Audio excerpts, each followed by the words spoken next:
to Vibe Osmosis. How's it going for everybody? Doing well, man. Going well, going well. Good lazy Sunday today. Oh yeah, it's a good Sunday. Easy Sunday. So go ahead and introduce yourself and like what you do and your names and what you play. No, Yeah. you got it. Yeah. Alright. I'm Daniel. I'm the drummer. I'm gonna move from my chair because it's really squeaky. I got squeaky chair. I'm like, oh shit, I got loud. There else there. Okay, I'm Daniel. I'm the drummer of Pinkstein. My name's Chris, and I play guitar and I shout a lot and sing stuff. So yeah. I listened to your guys' recording that's like Down at SoundHouse. Yeah. How'd you guys get into that space? Or how did you guys come across SoundHouse? Well, SoundHouse, my drum teacher Chase, he's been listening to our songs since every time I make a new song with Chris or like we record something, and he was like, you guys need to send a message to Jack Endino and see if he's willing to work with you guys. And I was like, yeah, sure, let's do it. And so we sent him an email like the morning after I woke up. Chris, like, dude, like he's responding. he sounds interested in it. Nice. That's very cool. And how did the recording process go for that? Yeah, it was really easy. I mean, like we kind of just like mapped out some days and times with him, and we just said like, hey, we want to be in here like for this amount of time. We know the songs really well, and he thought like this is gonna be a lot to do in 2 days. Like these are not just like short little basic tracking things, but like if you guys are up for it, then I'll play ball. And we went in there and we tracked everything in 2 days, instrument wise, and then got like half the vocals done on one day, and then the next day, I know, yeah, and that was like late at night. And then the next day we had a cello player come in for one of our songs, and that was pretty cool. And that was like not a whole lot of time, but then a friend of ours named Belle, they played in this other really great band. We're still friends with them, but they filled in for a show or two before, and we were like, hey, just come do some harmonies on some songs, So they came in, did some harmonies, and that took a long time.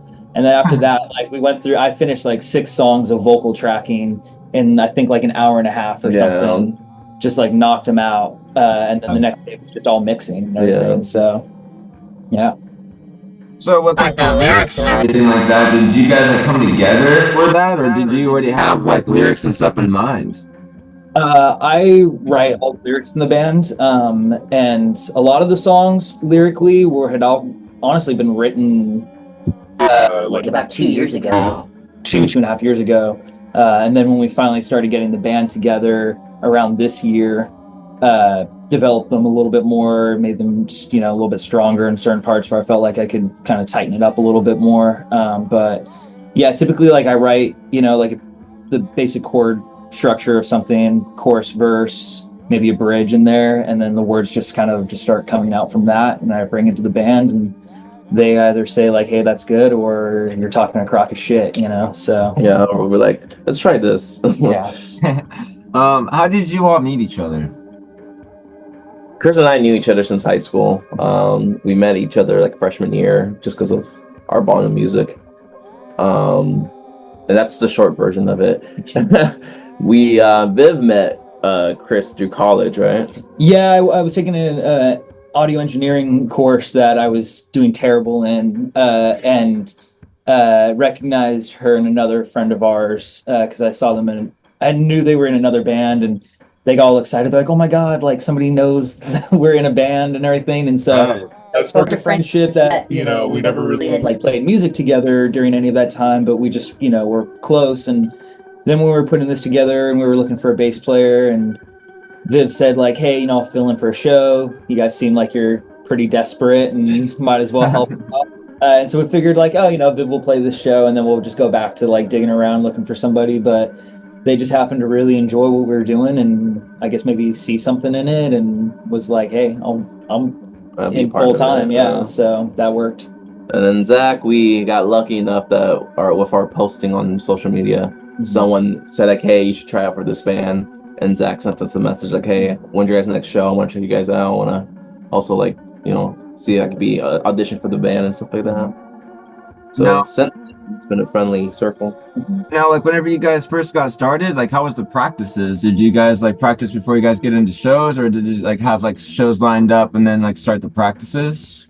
I mean, Dan and I were again like the first two.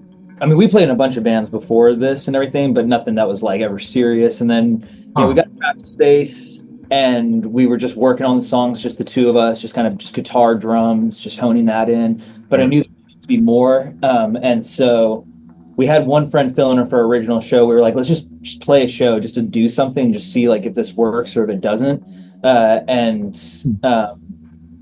That show went off really well, and we were like, okay, like there is something here. And so we just got more people involved, and then we practice at least once a week. We try to keep it to that, so we're not burning ourselves out too much, but we're very focused in our practice space, and we just try to like make sure we get through all the songs we're going to do in a set list or write new stuff and just stay focused on that. Still have fun. Like it's not like, all right, clock in, clock out, but we also try to not, fuck up. So I was wondering, can you give us the scoop on Holy Fingers? what are you Exactly. looking for? Yeah, like would you consider like you guys to be like spiritual or holy or anything like that, or No, it's not. Actually, it's so funny. I wonder if like there was. I mean, so one of the first shows we played, we probably mostly likely got on the bill because one of Dan's high school friends was playing in a band that was on the bill. And like they were like metalcore, kind of new metalcore type of band and everything. Yes. Not necessarily our style, but Harris band. but they're good and they're good people. Yeah. But the other bands on the lineup were Christian new metal bands from Spokane. Nice. And so I wonder if like they saw songs of Holy us like Fingers. Holy Fingers and stuff like that. Yeah. And they're like, oh yeah, these guys must be. And then like they were hearing our music and they soon realized that is not the case.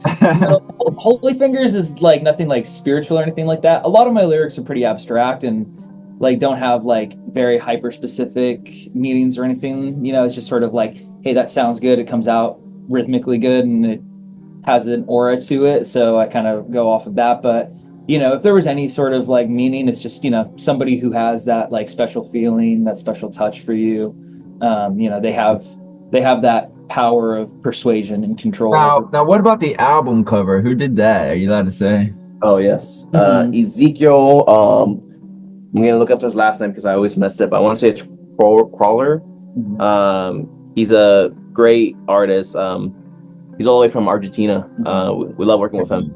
Yeah, Ezekiel Crower. That's Crower, and you can find him on Instagram. You guys have some really cool artwork with that.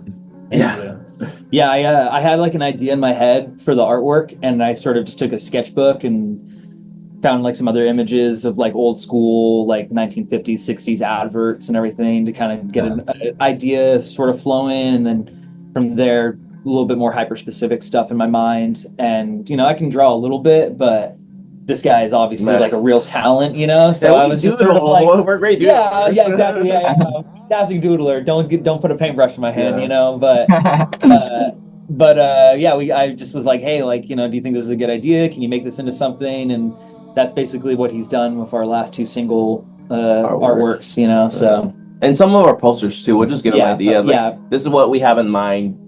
Go crazy with it, and he'll go crazy with it.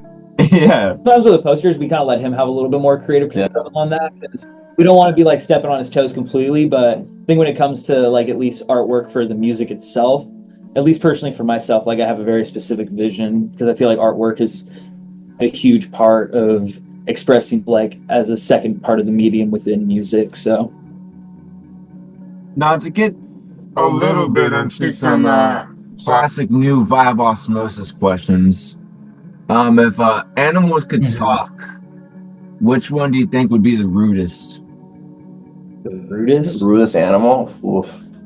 I feel like a skunk. Skunk would be pretty rude. Skunk would fucking, because like they'll shit talk you big time and then squirt on you still, It's all like the worst shit talkers. Yeah, exactly. I could see it. I I think an elephant would be kind of rude because they're already smart animals. Like they'd be like, I fucking hate people. I can draw with my tusk. You guys can't even do those hands. I think they'll be like not like rude and like, oh, you're an asshole, but like, oh, they have a point. I do not endorse this elephant slander. It's not slander. I can't I like get behind no, that. it's not slander. I'm just saying I think they're gonna be the most realest animal. And keeping it real goes wrong. This one kind of goes back to the music. What was like your first instrument you learned? For me, I never truly learned it. It was guitar because my dad would play a lot of classical, like Spanish guitar at home. But I picked up bass because I was like, guitar is really hard, and so I self-taught bass for a while, and then after years of like not having a good like band going, we decided we needed a drummer. So I was like, I'm gonna learn drumming. Yeah. I've tried my hand at drums, and drumming is very difficult. It's hard, man. Yeah.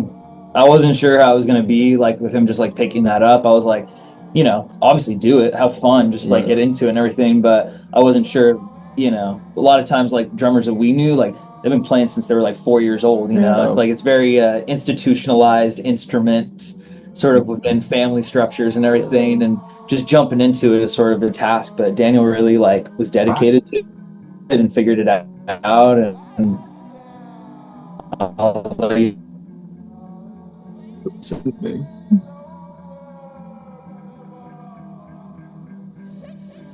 Uh-oh. There you go, there you go. All right. So, what was your first instrument, Chris? I learned how to play guitar. It was like the first real thing, and then from there I just kind of just started picking up like other stuff, you know, like I was like bass is not like that incredibly different, and I'm not a drummer like Dan is by any sense of the word, but you know, I can at least, you know, smack around a little bit here and there and dabble on piano if need be for certain melody stuff. But guitar, exactly. But guitar is like my main thing. That's like what I really love to do. So it's what I write everything on. So here's a classic vibe osmosis question. This one's for the OG. You're stranded on an island, but you could only take one thing with you. What would you bring? One thing.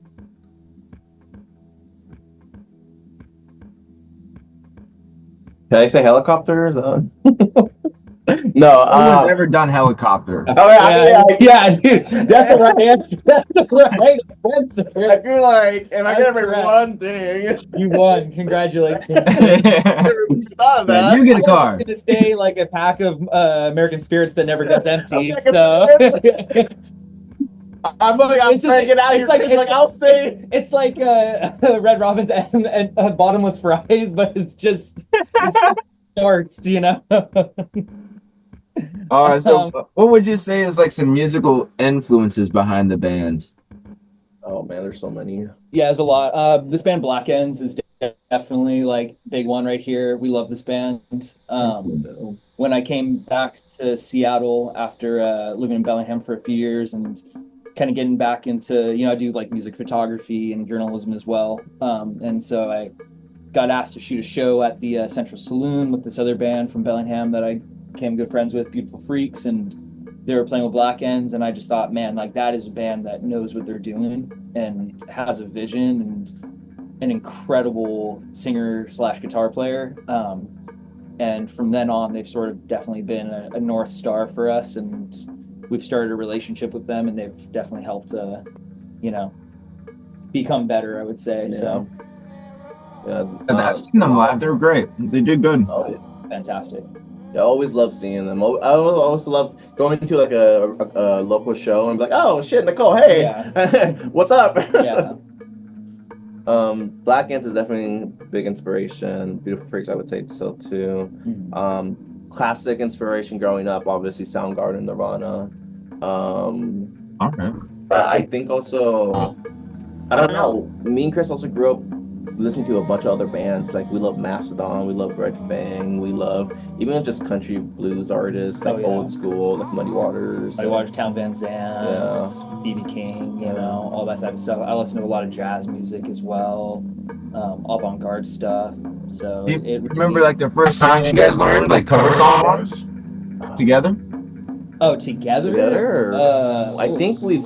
I guess. It's hard to think because we just kind of went into just writing our own songs a lot. I was the always talent Yeah. show. I guess talent show we played In Bloom. Yeah, we played In Bloom. That was right. We played that as like freshman year. Talent Gnarly. show. It was not good in any means, Yeah, but terrible, terrible. but I got told my guitar solo was like the only good part. And it Yeah, was like as it guitar gets in Bloom. you know. So so if anyone remembers that back in Hazen High School, that was us. yeah.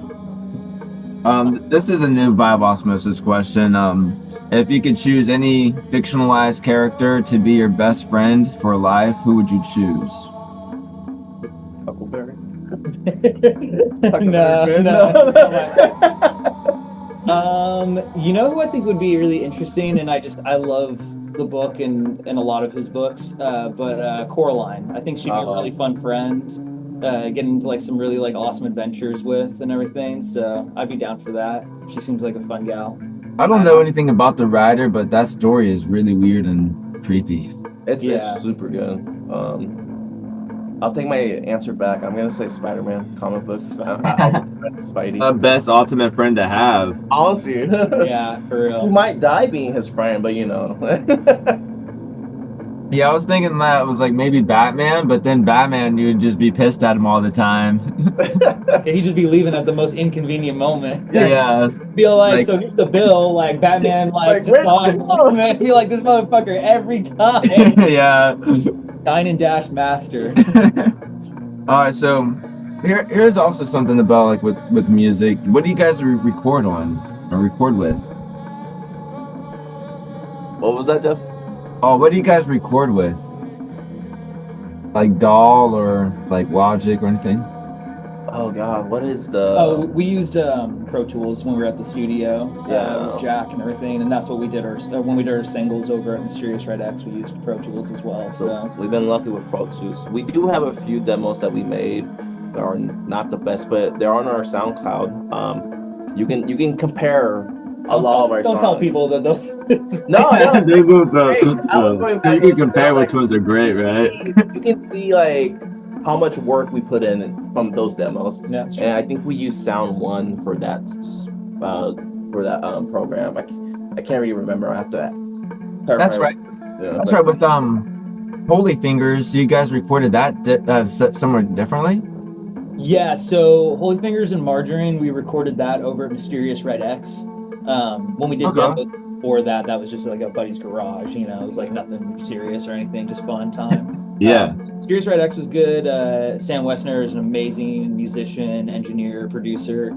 I've known him since when I used to live up in Bellingham, and so we just thought that was an easy choice. There were some bands in town that I really liked that they've done some stuff over there, but obviously, like when we got the chance to work with Jack, we were like, that's the next step. And we did do re-recorded versions of both Holy Fingers and Margarine at SoundHouse. So there will be different versions of that on the full album that comes out.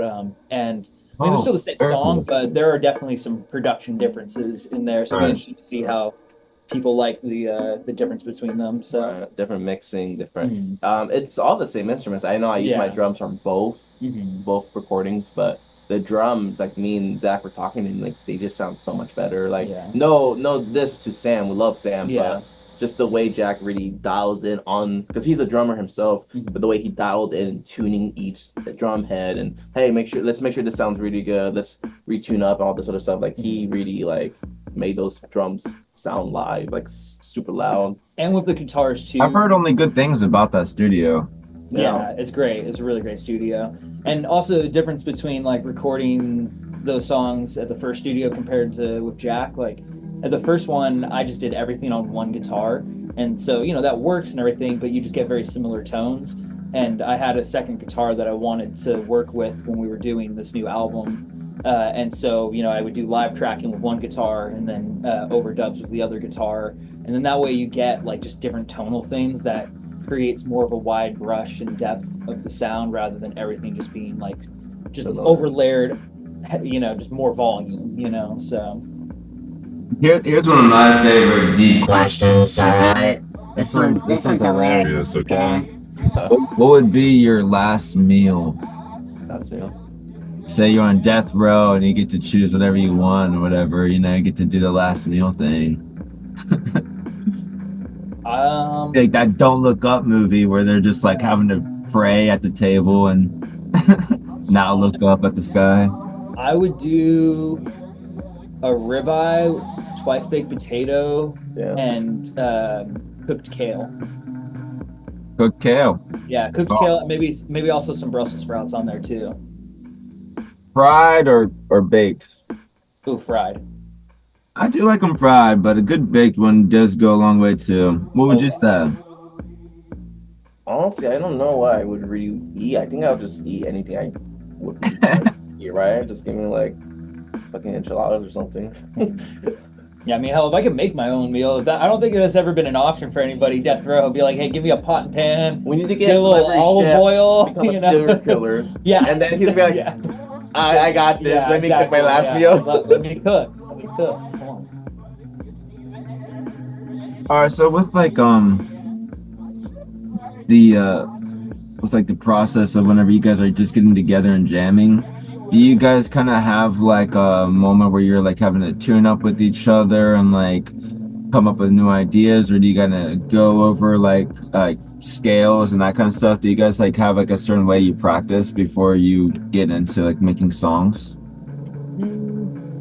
Like if we have a show coming up, then we just know that we've got the songs learned, that we know we're gonna play for it, and we're like, okay, well, let's do the set list this way, because we sometimes like we'll have like a bunch of shows lined up, and we'll be like, all right, this is a good set list, so we'll just keep it for those. Sometimes we like mixing it up so it's not like the same thing over and over again.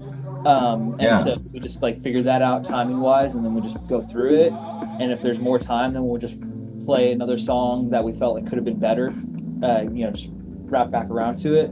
And then again, when it comes to writing new stuff, I mean, like there's no like real formula to it. I mean, like, yeah, like I've written pretty much most of the stuff.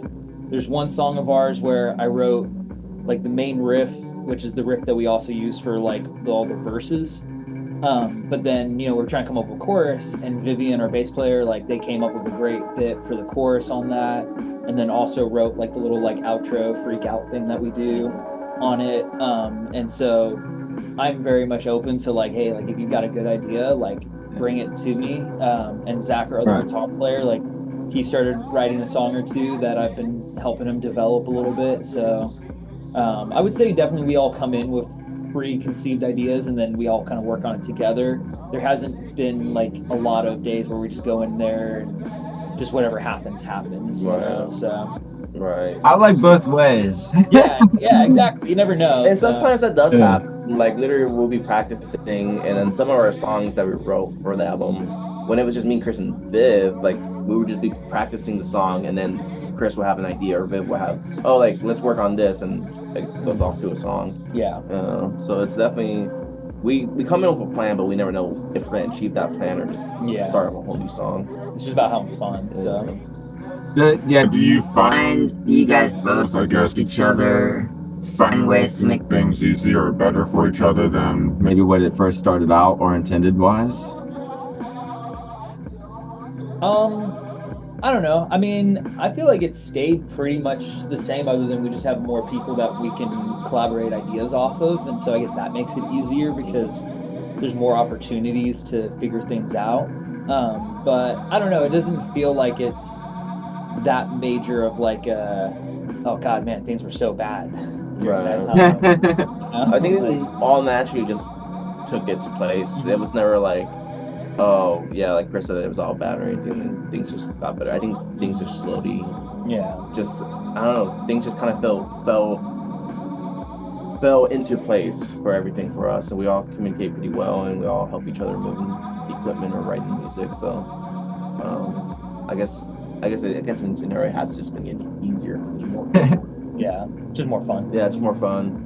Sometimes it can be more complex when you add more people in. Oh yeah, It too many can be, cooks in the kitchen for sure, but I think the thing that's really good about this band is, I mean, I guess like when you're making art or doing almost anything, you got to have a little ego there, or else like you're not going to be committed to doing anything. But Yeah, it doesn't get anything done. exactly, yeah. But I would say we hit just amount of that threshold of ego to where it is not over consuming us, and we take it seriously enough to like where we want to do it, but there's no preconceived ideas of like what things could be or what things should be, and so that keeps us pretty grounded and humble and normal, and so we just have fun with it. I think the other thing is too, we haven't said that every member has been a part of some musical project. Yeah, Viv was in Red Bloom and Cherry it's Tomatoes. the same thing. Yeah. Zach was in multiple different projects before he moved up to Washington as just doing gigs or even like he recorded guitar for like a Rastafarian album. And like me and Chris just tried different projects growing up and different people trying to play with. So I think we all have like just all this like knowledge, like this is how we should work so we don't end up, failing. Yeah, yeah. I guess experience does go a long way. Now, to get into like a more creative, fun question, if you had a time machine, would you go forwards or backwards, and why? I would go forwards so I could see all the mistakes that people are making in the future, and then that way when I come back, I don't have to make those same fucking mistakes. Future, man. I've seen the future and I left behind. Right. Ozzy said that. Yeah, that's a good answer. Yeah, because I feel like even if you go backwards, like who are you really gonna change anything? I mean, you might change maybe one thing, you kill someone, and hey, maybe things might change for the better, maybe they won't. But I think looking forward is better because, like Chris said, you just look at the mistakes that could happen and try to avoid that.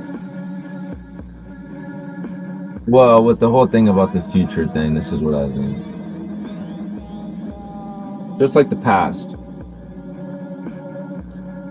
you see this future that is going to be something, and if you change that future, you already know you won't be able to see that future,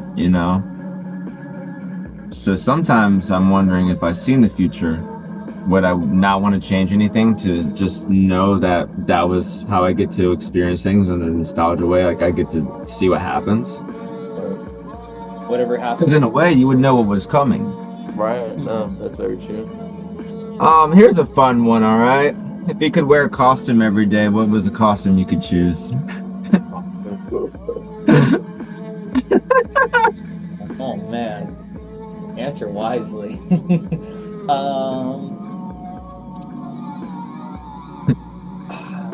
I'm just gonna just throw something out there just because I think it'd be fun as hell. Teletubby, sure. I'm at it. Call me Pooh, man. Pooh or Poe or whatever their name was. Throw me in that, sure. I think you see those inflatable like T-Rex ones. I think I would do that, but like not a T-Rex. I think Reptar. Oh, Reptar would be cool. Reptar. I was gonna say I'm Godzilla. changing my answer to Reptar. I was like Godzilla because Yeah. I work as a medical assistant. Can you imagine walking in and they're like, "Hey, Dan, I'm gonna take your vitals," and I'm fucking wearing this Godzilla suit. Yeah, that'd be the best one you could have, Right? Like, fuck Robin Williams, get me this guy. Yeah, so that is something about like with music. Yeah, here's the last bit. So that is something about music where you kind of find out like what's working and what's not. Do you ever kind of come by like shows or like stuff where you see like, why you're interested in the show and why you might leave, Do you guys go out to shows together? Oh, Yeah. Mhm.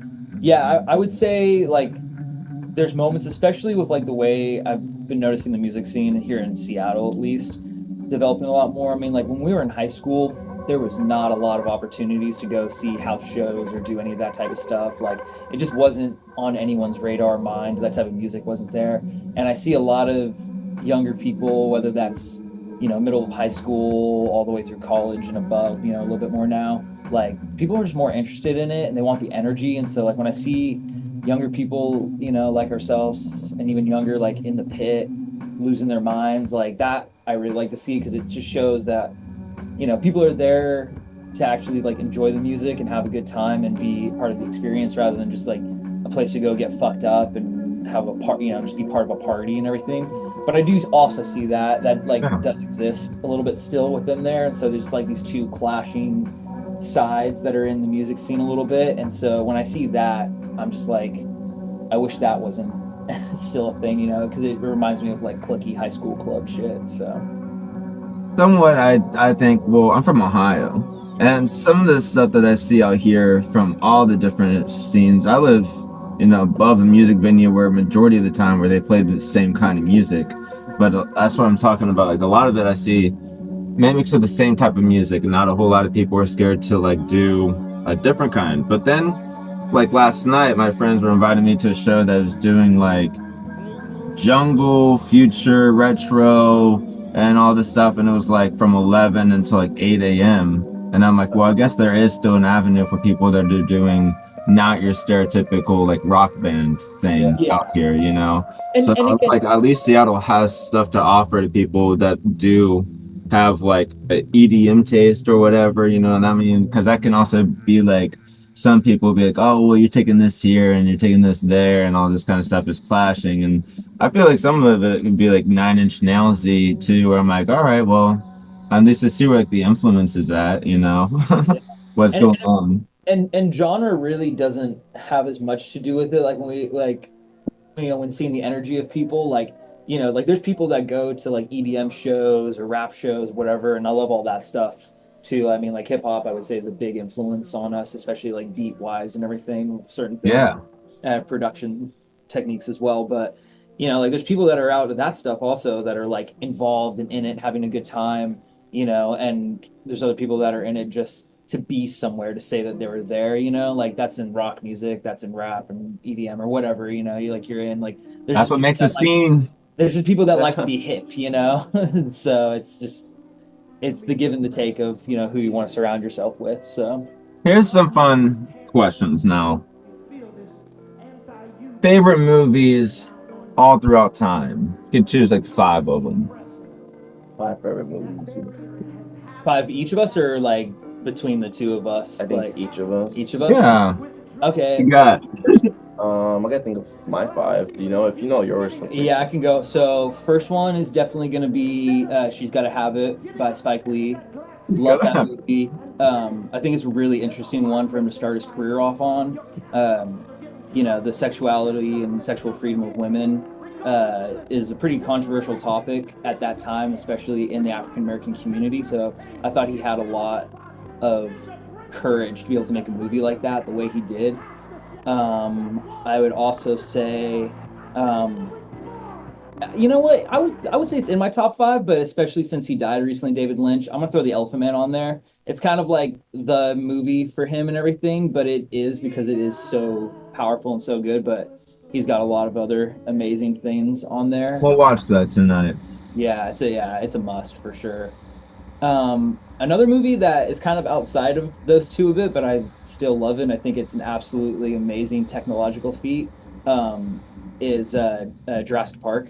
Jurassic Park still goes hard. Like when you hear that T-Rex go, like that's pretty awesome still. Um, I also really like. I'm trying to pick my favorite between all of them, but I gotta say probably Inglorious Bastards. Tarantino is pretty up there for me. Um, I also really like Shawshank Redemption. I think what is that? Is that 4? Is that That's 5? 5 right there. That's 5 right there. Okay, I'll throw that as a 5. Yeah. All solid choices. Very respectful.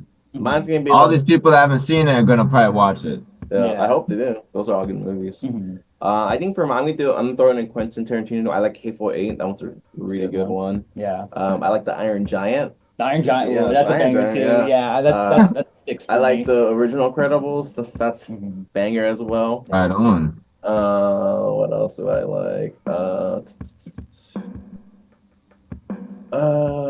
The last two I'm trying to figure out which ones are the best. I think I like I like the Christopher Nolan Batman, but I like the original Tim Burton one. The OG. Oh yeah. That one's good. Which one? The first Michael one? Keaton. First one. Michael Keaton, OG They're- Batman. No, they're both in. But I'm saying Oh, the I first see one what or the you're second one. I see what you're saying. The first one. Yeah. The first one, yeah. The first Yeah. one. It's really good because I love Danny DeVito. Yeah. Yeah, but Mhm. I think the first one has a lot of charm into it. And The Shining will probably be the last Oh one. yeah, Shining's incredible as well. Now, what would you say is like some like the first bands you listened to that you guys both agree are good? both agree they are good. Yeah, I mean, for me personally, Please. the musician who turned my whole world around was Jimi Hendrix. Yeah. Like I heard that, Top, yeah. and that really was like, whoa. You know, I heard that when I was about, I don't know, like 8 or 9 years old or something, and I just thought, this guy, you know, he knows what he's doing. Like that's it. Yeah, His it's songs good. always remain Yeah. like timeless. Because I remember growing up when listening to Jimi Hendrix the first time, I was like, "This is this a modern guy?" Like, Yeah. like I don't think his songs ever felt super old or anything like that. I always like seeing like people like A$AP Rocky and like other like rappers talk about him because they're like, if Jimi Hendrix was still alive, like he'd still be part of the culture, you know, like he was just like that slick, you know, Right. he just had that vision to him that it doesn't matter like what time period he'd be in, like he would just fit with the time, Mhm. and I totally agree with that. I think our second band that we both agree that are really good would be Rush. Yeah, Rush. We were just talking about Rush these yeah. last few days. Awesome. They're Which all is very different compared to like the type of music we make. Yeah. But I mean, again, it's just like whatever the vibe is, you know, matches. But you know, we love the Pixies, we love Sonic Youth, you know, we love All right. stuff like that. So How's those it? are all universally sort of like, you know, no low points there or anything. So I will say, So currently, like, you say you guys are working on an album. Do you guys have any more stuff lined up for the year? yeah, so we've got another single that'll be coming out fairly soon. Mhm. We don't have an exact release date for it, but it should be coming out either sometime next month or March or something like yeah, that. either February, March, one of those months, we're gonna release it. And then we're Okay. working on more shows. We're talking to a few different venues, a few different bands, but nothing that's like official on the books yet. Mhm. So last year we played a lot and we got asked to do a lot, and it was sort of, you know, it was a lot happening kind of like all at once and everything. So we were just figuring out how to navigate through that, and Right. now we kind of have a little bit of a better idea of how to, you know, handle what to accept, what not to accept, And how to schedule Yeah. shows. A lot, all members, we all work fucking, you know, full-time gigs. yeah, So exactly. it's really hard to like do a show on the Tuesday or on a Wednesday because it's like, well, not all of us can get there, and not all of us can get there without taking like PTO, and that's even if we have it. So Yeah, it's it's so weird how these days venues want you to play on the Monday and a Sunday, and then like random ass days. I'm like, all right, see, I don't just throw everything your way. But that being said, it's so hard. There's so many venues that want to get people in, and Yeah, like, and I not get it. everybody- both- They both can't have ways. everyone play Saturday, every Saturday. Sunday, You know, yeah. there's only so many venues in town, so I get it. But Yeah. still, though, you gotta self-value yourself and be like, you know, do I play this Monday gig or do I wait until, you know, I feel like we can get a Saturday show or the same place or somewhere else? You know, so Well, I appreciate you guys taking the time to join Vibe Osmosis. I'll be keeping in touch. All right, you guys. Awesome. Yeah. hey man, Yeah, you have a good time. Enjoy. Stay lit out there. Thank you.